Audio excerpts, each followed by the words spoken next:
ಹೇಳಿದ್ದೇನು, ಇಲ್ಲಿ ನಡೀತಾ ಇರೋದೇನು? ಈಗಂತದ್ ಏನಾಯ್ತೀಗ?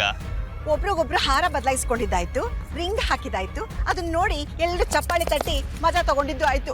ನನ್ನ ಹೊಟ್ಟೆನೂ ಉರಿದೋಯ್ತು. ಈಗ ಬಾಕಿ ಉಳಿದಿರೋದು ಊಟ ಮಾಡೋದೊಂದೇ. ಮತ್ತೆ ಯಾಕೆ ತಡ ಮಾಡ್ತಿದ್ದೀರಾ? ಹೋಗಿ ಹೊಟ್ಟೆ ತುಂಬ ಊಟ ಮಾಡಿ. ಏಜೆ ಮನೆ ಫಂಕ್ಷನ್ ಅಂತಂದ್ರೆ 108 ವೆರೈಟಿ ಮಾಡಿರ್ತಾರೆ. ಅದನ್ನ ಟೇಸ್ಟ್ ಮಾಡ್ಬೇಕಂದ್ರೇ 1 ಗಂಟೆ ಬೇಕಾಗುತ್ತೆ. ಹೊಟ್ಟೆ ತುಂಬ ಊಟ ಮಾಡಿ, ಕಣ್ ತುಂಬ ನಿದ್ದೆ ಮಾಡಿ ಹೋಗಿ. ಹೌದೌದು, ಆ 108 ವೆರೈಟಿ ತಿನ್ನೋದಕ್ಕೆ ಅಲ್ಲಿಂದ ಇಲ್ಲಿವರೆಗೂ 3,000 ರೂಪಾಯಿ ಖರ್ಚು ಮಾಡ್ಕೊಂಡು ಬಂದಿದ್ದೀವಿ ನೋಡಿ. ಮತ್ತೆ ಯಾಕೆ ಬಂದಿದ್ದೀರಾ? ನನ್ನ ಮಗಳು ಮದುವೆ ಮಾಡ್ಸೋಕೆ. ಹೌದು, ಆ ಐಡಿಯಾ ಕೊಟ್ಟಿದ್ಯಾರು? ನೀವೇ. ಆ ಇನ್ವಿಟೇಷನ್ಗಳ ಕೈಗೆ ಸಿಗೋ ಹಾಗೆ ಮಾಡಿದ್ಯಾರು? ನೀವೇ. ಇಷ್ಟೆಲ್ಲ ಮಾಡ್ದವನ್ಗೆ ಮದುವೆ ಮಾಡೋದು ಗೊತ್ತಿಲ್ವಾ? ಆದ್ರೆ ಎಂಗೇಜ್ಮೆಂಟ್ ಆಗೋಯ್ತಲ್ಲ. ಅದು ನಿಮ್ಮ ಮಗಳ ಜೊತೆನೂ ಆಗಿತ್ತಲ್ಲ? ಆಗಿತ್ತು, ಆದ್ರೆ ಮುರಿದು ಬಿತ್ತು. ಅಂದಮೇಲೆ ಎಂಗೇಜ್ಮೆಂಟ್ ಆಯ್ತು ಅಂದಿದ ತಕ್ಷಣ ಮದ್ವೆನೂ ಆಯ್ತು ಅಂತ ಯಾಕೆ ಟೆನ್ಷನ್ ತಗೊಳ್ತಾ ಇದ್ದೀರಾ? ಇಲ್ಲಿ ಬೆರಳಿಗೆ ಬೀಳೋ ರಿಂಗ್ಗಿಂತ ಕೊರಳಿಗೆ ಬೀಳೋ ತಾಳಿನೇ ತುಂಬಾ ಮುಖ್ಯ. ಅದಕ್ಕಿನ್ನೂ ಬೆಳಿಗ್ಗೆವರೆಗೂ ತುಂಬಾ ಟೈಮ್ ಇದೆ. ನೀವು ಹೋಗಿ ರೆಸ್ಟ್ ಮಾಡಿ. ಯಾಕೆ ಒಳ್ಳೆ ಮಾತ್ಗೂ ದೇವರೇ ಅಂತ BP ಬರೋತರ ನಾನು ಹಿಂದಿಂದೇನೆ ಬರ್ತಿದ್ದೀರಾ. ನೀವು ಓಡಾಡ್ತಿರೋದು ನೋಡಿದ್ರೆ ಯಾರ ಕೆಲವರು ತಗಾಕೊಂಡ್ಬಿಡ್ತೀನೋ ಅಂತ ನಾನು ಟೆನ್ಷನಲ್ಲಿ ಸಾಯ್ತಾ ಇದ್ದೀನಿ. ಒಂದು ವೇಳೆ ನಾವಿಬ್ರು ಮಾಡಿರೋ ಪ್ಲಾನ್ ಏನಾದ್ರು ಏಜೆ ಮನೆಯವ್ರಿಗೆ ಗೊತ್ತಾದ್ರೆ ನಮ್ಮಿಬ್ಬರ ಗತಿ ಏನಾಗುತ್ತೆ ಅಂತ ಯೋಚನೆ ಮಾಡಿದ್ದೀರಾ?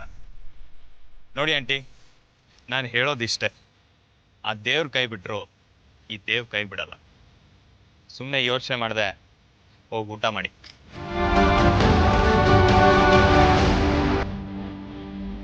ಸಿಗರೇಟ್? ಅಯ್ಯೋ, ನಾವು ಮರ್ಯಾದಸ್ತ್ರಪ್ಪ. ಮದುವೆ ಮುರಿಯೋದು ಮರ್ಯಾದಸ್ಥರು ಮಾಡೋ ಕೆಲಸನ. ಸುಮ್ಮನೆ ನಿಮಗೆ ನೀವು ಏನೇನೋ ಬಿರುದುಗಳು ಕೊಟ್ಕೋಬಿಡಿ ಆಂಟಿ. ಏನೋಪ್ಪ, ಕೆರೆಗೆ ತಳ್ತಿರೋ, ಬಾವಿಗೆ ತಳ್ತಿರೋ, ಇಲ್ಲ ಪುಷ್ಪಕ ವಿಮಾನದಲ್ಲಿ ಹಾರಿಸ್ತಿರೋ, ಎಲ್ಲ ನಿಮ್ಮ ಕೈನಲ್ಲಿದೆ.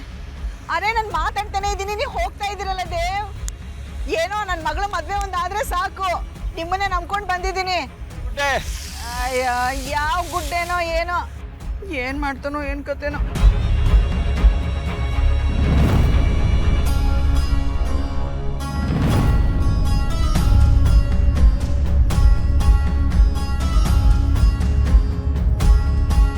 ಏನಾಗಿದೆ ಅಕ್ಕ?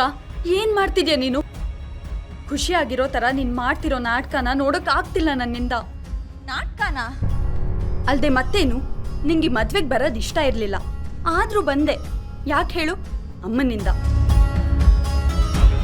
ಬರೋದು ಬಂದೆ. ಇಲ್ಲೆಲ್ಲ ಖುಷಿಯಾಗಿ ನಗ್ನಕೊಂಡು ಓಡಾಡ್ಬೇಕು ಅನ್ನೋ ರೂಲ್ಸ್ ಏನು? ಮನ್ಸು ಮುಟ್ಕೊಂಡು ಅದನ್ನು ಮಾಡ್ತೀಯ ನೀನು. ಯಾಕೆ? ಅಮ್ಮನಿಂದ. ಅಮ್ಮ ಹೇಳಿದಾರೆ ಅಂದಮೇಲೆ ಅದಕ್ಕೊಂದು ಕಾರಣ ಇರುತ್ತಲ್ವಾ ಚುಕ್ಕಿ? ಆ ಕಾರಣ ನಾನೇ ಅಲ್ವಾ?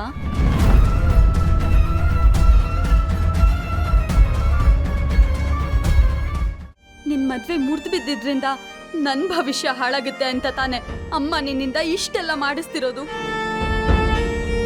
ಇವಾಗ ನಾನೇ ಹೇಳ್ತಾ ಇದ್ದೀನಿ, ಸಾಕು, ಇದನ್ನೆಲ್ಲ ಇಲ್ಲಿಗೆ ನಿಲ್ಲಿಸ್ಬಿಡು.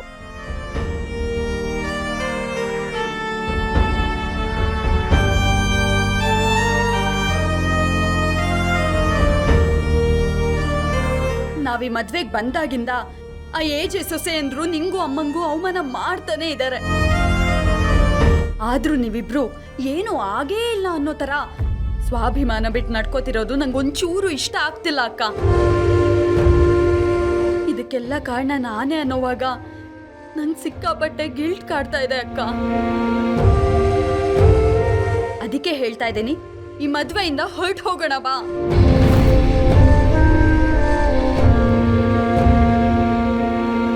ಮದ್ವೆಗೆ ಬರೋದ್ರಿಂದ ನಮ್ಮ ಮೇಲಿರೋ ತಪ್ಪು ತಿಳುವಳಿಕೆ ದೂರ ಆಗುತ್ತೆ ಅಂತ ತಾನೆ ನಾವೆಲ್ಲ ಒದ್ದಾಡ್ಕೊಂಡು ಇಷ್ಟು ದೂರ ಬಂದಿರೋದು. ಇವಾಗ ಅದೆಲ್ಲ ನೆರವೇರ್ತಲ್ಲ, ಬಾ ಇಲ್ಲಿಂದ ಹೊರಟು ಹೋಗೋಣ. ನೋಡು, ಏಜೆ ಮದ್ವೆ ಮುಗಿಯೋವರೆಗೂ ನಾನು ಇಲ್ಲಿಂದ ಬರಲ್ಲ.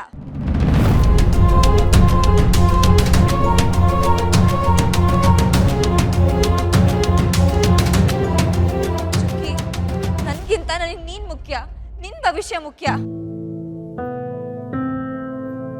ಯಾರು ಎಷ್ಟೇ ಅವಮಾನ ಮಾಡಿದ್ರು ನಾನು ಅದನ್ನ ನಗ್ನಗ್ತಾ ಸ್ವೀಕರಿಸ್ತೀನಿ. ಅಕ್ಕ, ಚುಕ್ಕಿ, ಚಿಕ್ಕವಳಿದ್ದಾಗಿಂದ ಅವಮಾನ ಅನ್ನೋದು ನಂಗೇನು ಹೊಸ್ತಾ? ಯಾಕೆ ಸುಮ್ಮನೆ ಟೆನ್ಷನ್ ಮಾಡ್ಕೋಬೇಕು? ಬಂದಿದ್ದೀವಿ, ಮದ್ವೆ ಮುಗಿಸ್ಕೊಂಡು ಹೋಗೋಣ.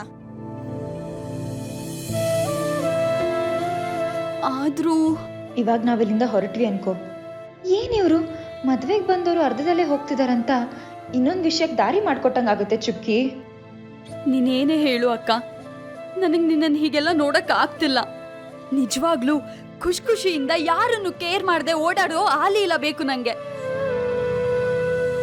ಈ ಲೀಲಾ ಅಲ್ಲ. ಚುಕ್ಕಿ, ನಾನು ನಿನ್ಗೋಸ್ಕರ ಹೇಗ್ ಬೇಕಾದ್ರೂ ಬದಲಾಗ್ತೀನಿ, ಏನ್ ಬೇಕಾದ್ರೂ ಮಾಡ್ತೀನಿ. ಒಬ್ರು ತಲೆ ಹೊಡೆದ್ರೆ ನಿಂಗೆ ಉಳಿಗಾಲ ಅಂದ್ರೆ ಒಂದ್ ತಲೆ ಏನು 1000 ತಲೆ ಬೇಕಾದ್ರೂ ಹೊಡಿತೀನಿ.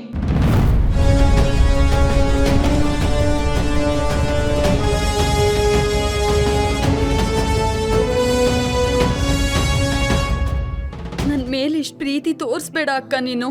ನನ್ನ ತಂಗಿ ಕಣ್ಣಲ್ಲಿ ನೀರಿದ್ರೆ ಅಕ್ಕನ ಕಣ್ಣಲ್ಲೂ. ಅಕ್ಕ,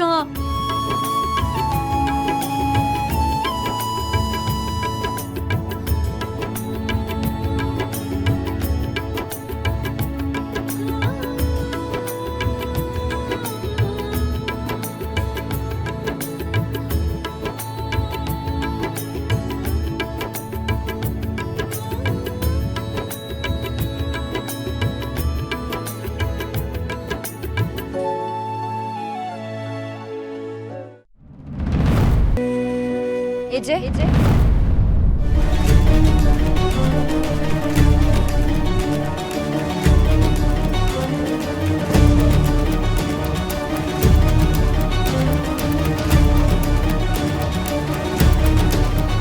ಏನಂತ ಕರೆದೆ ನೀನು? ಎಜೆ ಅಂದರೆ ನನ್ನನ್ನು ನೀನು ಬೇರೆ ಥರನೇ ಕರಿತಾ ಇದ್ದೆ ಅಲ್ವಾ? ಹೌದು, ಕರೀತಿದ್ದೆ.